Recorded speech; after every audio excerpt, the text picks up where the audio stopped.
Место переговоров изменилось. Куда собрался Трамп вместо Аляски? В Госдуме грозят Азербайджану войной. Каким оружием может поделиться с Киевом новый поставщик? Морской конфуз коммунистов. Куда пошел китайский военный корабль? Здоровье шалит. Диктатор готовит дочь себе на смену. Еще одна страна готова признать Палестину. Ученые нащупали ключ к решению опасной болезни. И многое другое. Самые важные и срочные новости, эксклюзивные подробности. Вы смотрите информационный выпуск «Нехта». Оперативно о событиях в Украине, России, Беларуси и мире. Раньше и понятнее других. Все, что нужно знать сегодня. Дональд Трамп начал пресс-конференцию с заявления, которое шокировало журналистов. Знаете, я собираюсь увидеться с Путиным. В пятницу я еду в Россию. Причем хозяин Белого дома повторил: «Мы едем в Россию» еще раз. Правда, позже присутствующие смогли с облегчением выдохнуть. Встреча не переносится с Аляски на территорию страны-агрессора. Это была обычная оговорка, хотя можно представить, как радостно взвоет кремлевская пропаганда. Президент США назвал Аляску Россией. Далее Трамп сформулировал основной посыл, с которым едет на переговоры. Трата денег и количество смертей невероятны. Это худшее, что случилось, безусловно, худшее со времен Второй мировой войны. Поэтому я собираюсь поговорить с Владимиром Путиным. Я скажу ему: ты должен положить конец этой войне. Ты должен. Президент США заявил, что намерен только узнать позицию Путина, а потом сразу же обсудить результат с Зеленским и европейскими лидерами. Трамп подчеркнул, что не планирует договариваться за их плечами. Я не собираюсь заключать сделку. Это не мое дело. Трамп озвучил еще одну цель. Они, Россия, оккупировали большую часть Украины. Они заняли очень ценную часть территории. Мы собираемся попытаться вернуть Украине часть этой территории. Правда, хозяин Белого дома подвел итог в своем стиле. Я думаю, что моя встреча с Путиным будет хорошей, но, может быть, и плохой.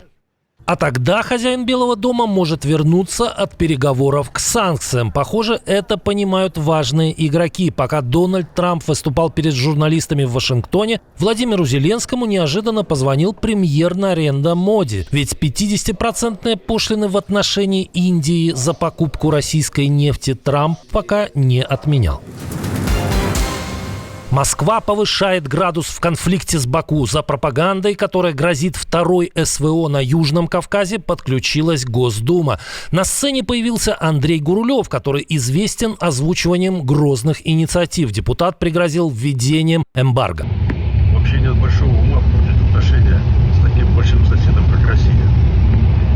И если на прилавках в России не будет товаров из Азербайджана, у нас от этого ничего не изменится. А вот для них сильно изменится. Депутат Думы также намекнул на продолжение акции устрашения в отношении азербайджанской диаспоры, которые недавно уже привели к ряду арестов и даже смертям. Можно и по-другому. Специальная военная операция, понятие растяжимое. Растяжимое по всей границе Российской Федерации. И тут представитель Думы практически повторил смысл недавнего высказывания Владимира Соловьева. Правда, интересно, что генерал Гурулев забыл о хозяине Белого дома, именем которого назвали будущий армяно-азербайджанский транспортный коридор. Да и о Турции, которая, с одной стороны, считает Азербайджан наиболее близким союзником, а с другой обладает второй по численности армией в НАТО. Наша команда существует благодаря вам. Поддержите ее, чтобы мы могли продолжать нашу работу.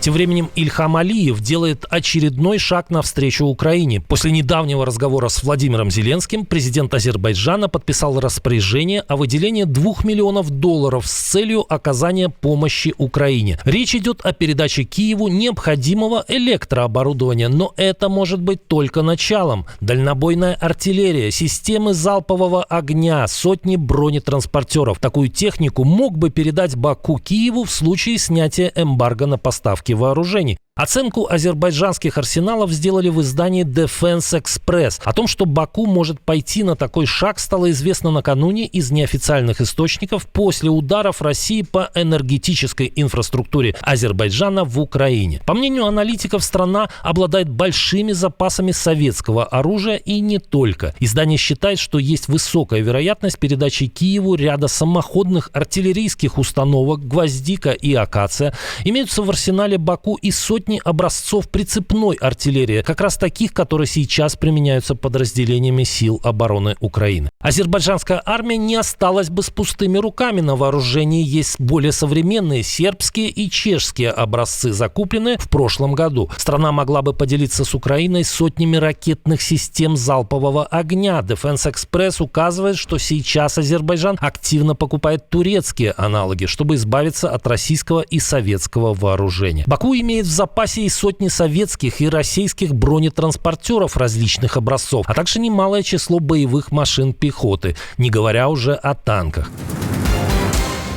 Не только российский военный флот терпит позорные неудачи в последнее время. Бравые моряки из КНР опровергли поговорку «тяжело в учениях, легко в бою». Морские волки товарища Си сумели повредить сразу 2 корабля, причем своих.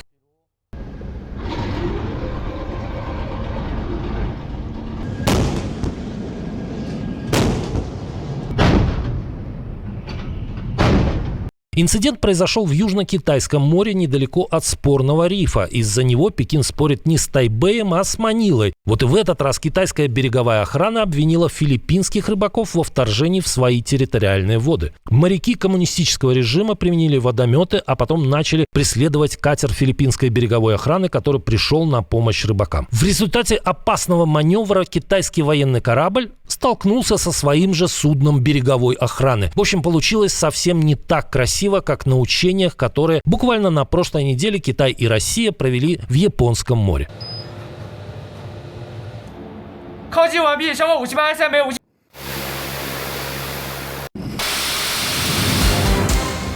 Диктатор опасается за свое здоровье и готовит в преемнице дочь. Об этом пишет Нью-Йорк Таймс. Речь, правда, идет не о Катерине Тихоновой или Марии Воронцовой, и не о Владимире Путине, у которого есть еще неофициальные дети. Американское издание присмотрелось к союзнику Кремля, лидеру КНДР. Авторы публикации считают, что Ким Чен Ын начал готовить в преемнице свою дочь Ким Чу Э. Первый раз она появилась публично менее 3 лет назад на фоне межконтинентальной ракеты. С тех пор девушка все чаще появляется рядом с отцом, а недавно получила громкое звание «Великий человек-наставник», несмотря на то, что девочке всего 12 лет. Тем не менее, разведка Южной Кореи считает ее главным наследником. На военном параде 2023 года генерал встал перед ней на колени. Жест ранее предназначены только для лидера страны. Несмотря на то, что Ким Чен Ыну всего 41 год, подготовку преемника аналитики считают логичной. В семье нередки проблемы с сердцем,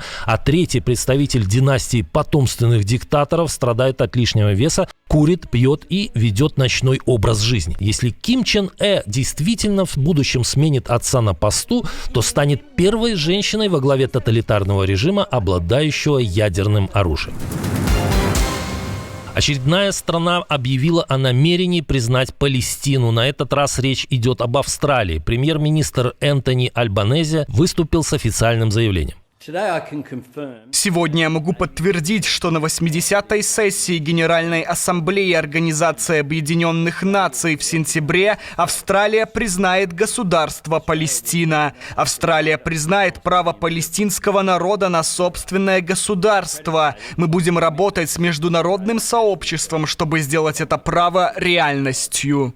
По словам Альбанезе, представители палестинской национальной администрации заверили его, что террористы из Хамас не будут играть никакой роли в будущем палестинском государстве. Около 150 государств, членов ООН, признают палестинские территории независимым государством. Среди них уже есть члены ЕС, Ирландия и Испания. Судя по последним заявлениям, в ходе сентябрьской Генассамблеи такие же шаги предпримут и крупные страны Запада – Франция, Канада и Великобритания.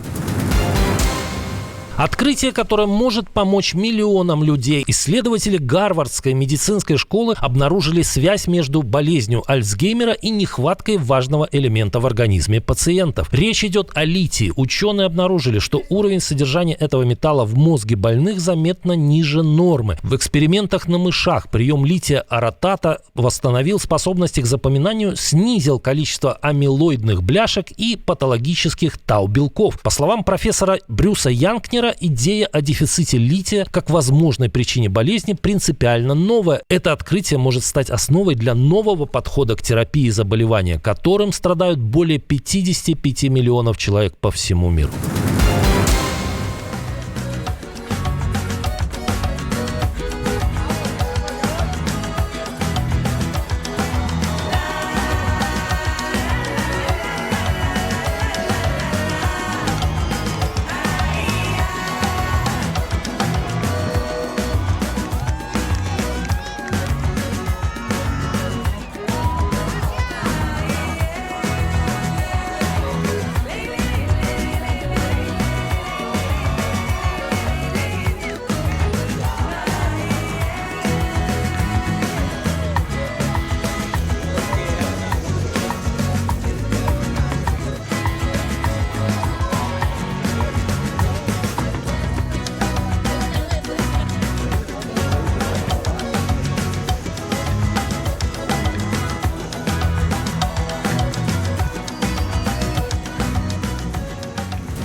Отдельное спасибо, что смотрите, досматриваете до конца, и спасибо за доверие. Жду ваших развернутых комментариев, лайков и репостов. Это важно, чтобы нас становилось больше. Прекрасного вам и продуктивного дня. На этом пока все. До новых встреч и хороших вам новостей.